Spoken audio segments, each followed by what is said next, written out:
hubul khair. Bisa insya Allah.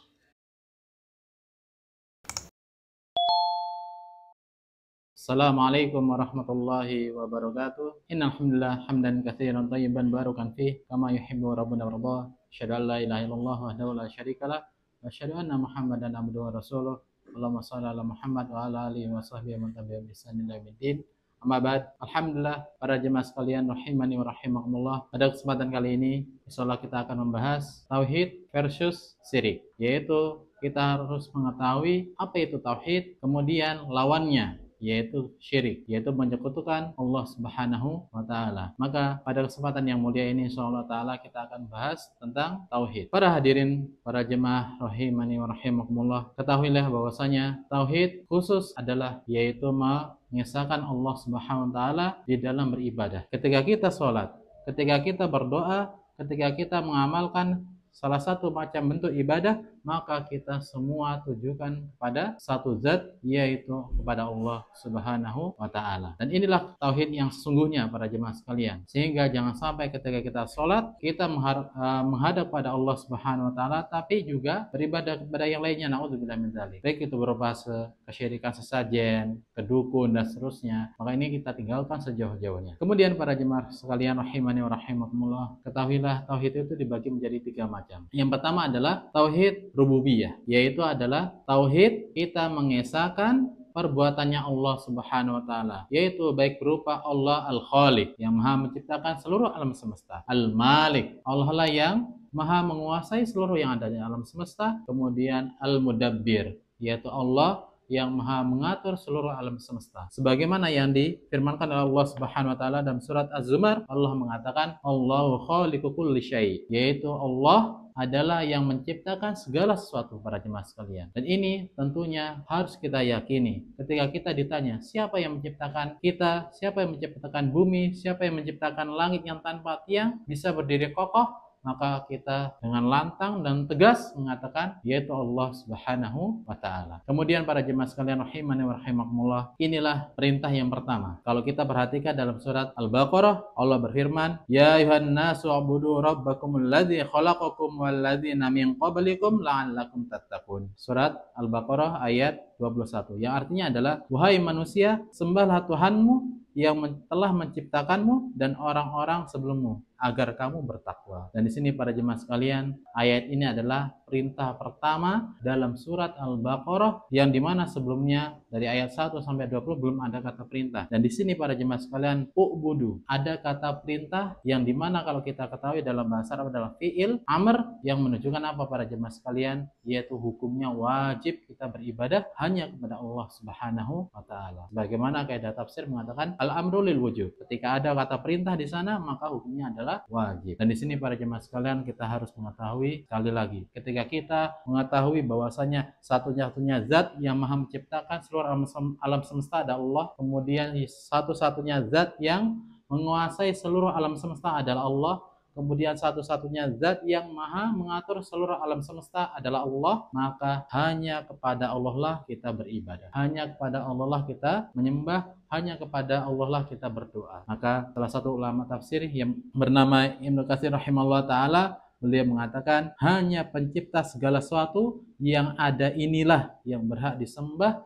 dengan segala macam bentuk ibadah. Kemudian yang kedua para jemaah sekalian adalah tauhid uluhiyah. Apa itu tauhid uluhiyah? Tauhid uluhiyah adalah kita mentauhidkan Allah Subhanahu wa taala, kita mengesahkan Allah Subhanahu wa taala di dalam segala macam bentuk ibadah. Dan di sini para jemaah sekalian, kita harus memperhatikan surat dalam Al-Qur'an yaitu bernama Az-Zariyat ayat 56. Allah mengatakan, "Wa ma khalaqtul jinna wal insa illa liya'budun." Dan tidaklah Aku ciptakan jin dan manusia kecuali hanya untuk menyembah padaku, yaitu menyembah pada Allah Subhanahu wa ta'ala. Maka inilah para jemaah sekalian, tujuan hakiki kita adalah kita mampu beribadah, kita mampu menyembah dengan sebenar-benar ibadah yang ikhlas lillahi ta'ala, yang benar-benar tidak tercampur dengan kesyirikan sedikit saja, tidak tercampur dengan itu, kita hanya tujukan kepada Allah Subhanahu wa ta'ala. Inilah tauhid uluhiyah para jemaah sekalian. Sehingga ketika kita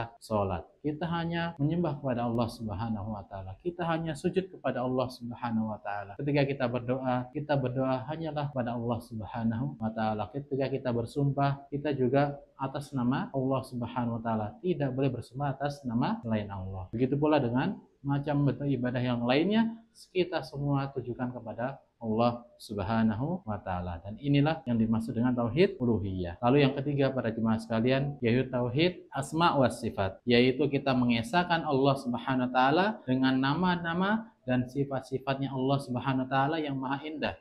Bahkan yang kita kenal dengan Asmaul Husna, yang dimana kalau dalam Al-Quran kita tahu hanya 99 nama yang Allah sebutkan dalam Al-Quran. Akan tapi sekali lagi ini bukan pembatasan, akan tapi bisa jadi Allah punya nama yang kita tidak ketahui, dan itu adalah ilmu gaib yang hanya Allah yang maha mengetahui, karena yang berhak memberikan nama dan sifat kepada Allah SWT adalah Allah itu sendiri. Sehingga tidak boleh ada ustadz, malaikat, rasul, nabi, apapun itu, orang soleh dan seterusnya, tidak boleh memberikan nama-nama dan sifat kepada Allah SWT dengan sembarangan. Akan tapi harus berdasarkan dengan Al-Quran maupun dari As-Sunnah, yaitu hadis Nabi. Dan disinilah para jemaah sekalian rahimani wa rahimakumullah, kita harus mengetahui jangan sampai ketika nama-nama Allah atau sifat-sifatnya Allah sama dengan makhluknya. Contohnya, Allah punya tangan, akan tapi ketika kita lihat makhluk, yaitu contohnya kita manusia, punya tangan juga, jangan kita samakan. Jangan kita samakan zatnya Allah dengan zatnya makhluk, zatnya manusia, jangan. Walaupun sama namanya, akan tapi hakikatnya berbeda. Ketika Allah punya tangan, tentunya tangannya Allah Subhanahu wa ta'ala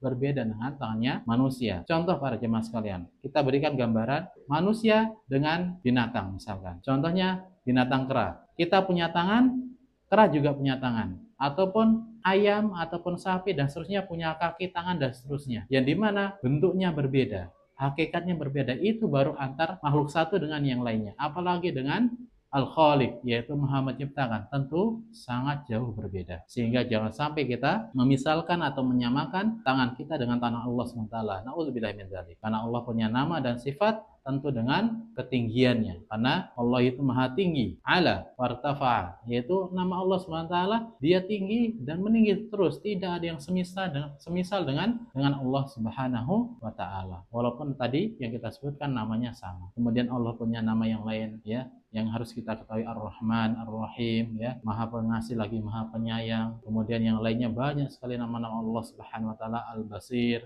yang maha melihat, As-Sami, maha mendengar. Maka ini sekali lagi para jemaah sekalian, Allah punya pendengaran, akan tapi pendengaran berbeda dengan makhluknya, sangat berbeda, ya, dimana tentunya zatnya Allah SWT sangat tinggi. Sekali lagi, jangan sampai kita misalkan, sebagaimana yang Allah firmankan dalam Al-Quran, dalam surat Asy-Syura ayat 11, Allah mengatakan, laisa kamitslihi syai' wa huwas samiul basir. Tidak ada sesuatu pun yang serupa dengan dia, yaitu dengan Allah Subhanahu wa ta'ala sedikit apapun, dan dialah yang maha mendengar lagi maha melihat. Dan disinilah para jemaah sekalian, Allah Subhanahu wa ta'ala punya nama-nama tinggi, sifat-sifat yang tinggi. Jangan sekali-sekali kita membagaimanakan, takyif, tidak boleh para jemaah sekalian. Kemudian juga kita tidak boleh memisalkan, kita tamsil, memisalkan Allah dengan makhluknya juga tidak boleh. Apalagi ta'til, kita menolak, ya, dan kita bahkan mengurangi atau membatasi nama-nama dan sifat Allah, ini juga tidak boleh. Harus kita sesuai dengan nama-nama dan sifat-sifatnya Allah SWT,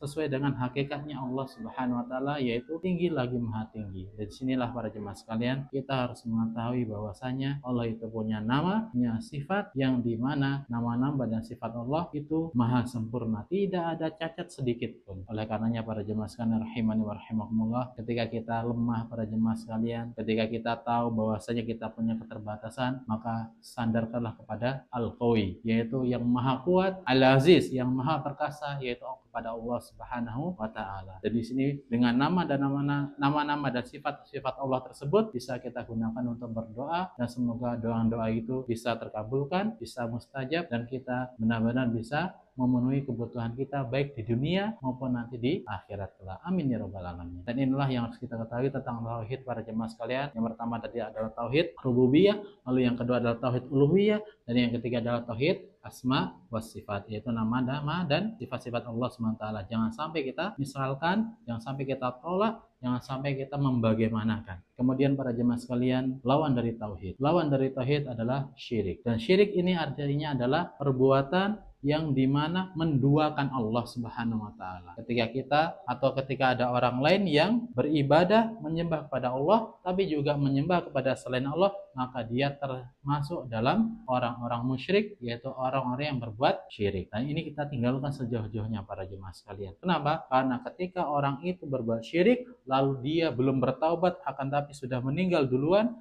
maka terancam ke neraka selama-lamanya. Sebagaimana dalam surat Al-Baqarah Allah mengatakan, innalladzina kafaru min ahlil kitabi wal musyrikina fi nari jahannam khalidina fiha. Sesungguhnya orang-orang ahli kitab baik dari Yahudi dan Nasrani dan orang-orang berbuat syirik yaitu musyrik, maka mereka akan kekal di neraka selama-lamanya tanpa henti, tanpa putus. Bukan 100 tahun, bukan 1000 tahun, bukan jutaan tahun, akan tapi terus selama-lamanya abadi di neraka. Kenapa? Karena dia melakukan dosa besar, yaitu berupa kesyirikan kepada Allah Subhanahu wa Ta'ala. Bahkan Allah juga mengatakan dalam surat An-Nisa ayat 48, innallaha la yaghfiru an yushraka bihi wa yaghfiru ma duna dzalika liman yasha. Sesungguhnya Allah tidak akan mengampuni dosa syirik, dan dia mengampuni segala dosa yang selain dari syirik tersebut bagi siapa yang ia kehendaki. Yang dimana artinya para jemaah sekalian, sekali lagi, saking bahayanya perbuatan syirik ini, Allah mengatakan tidak mengampuni dosa syirik. Yang artinya apa?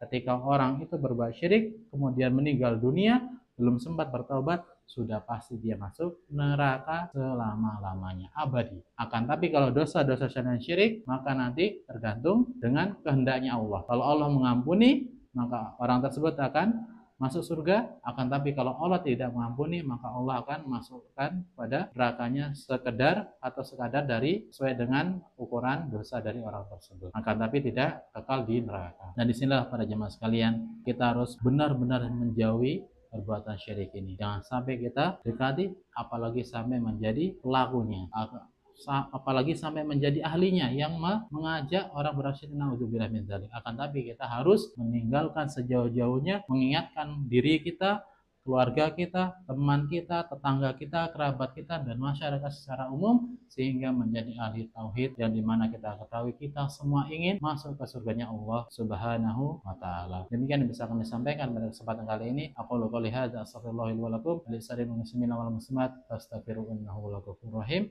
Assalamualaikum warahmatullahi wabarakatuh.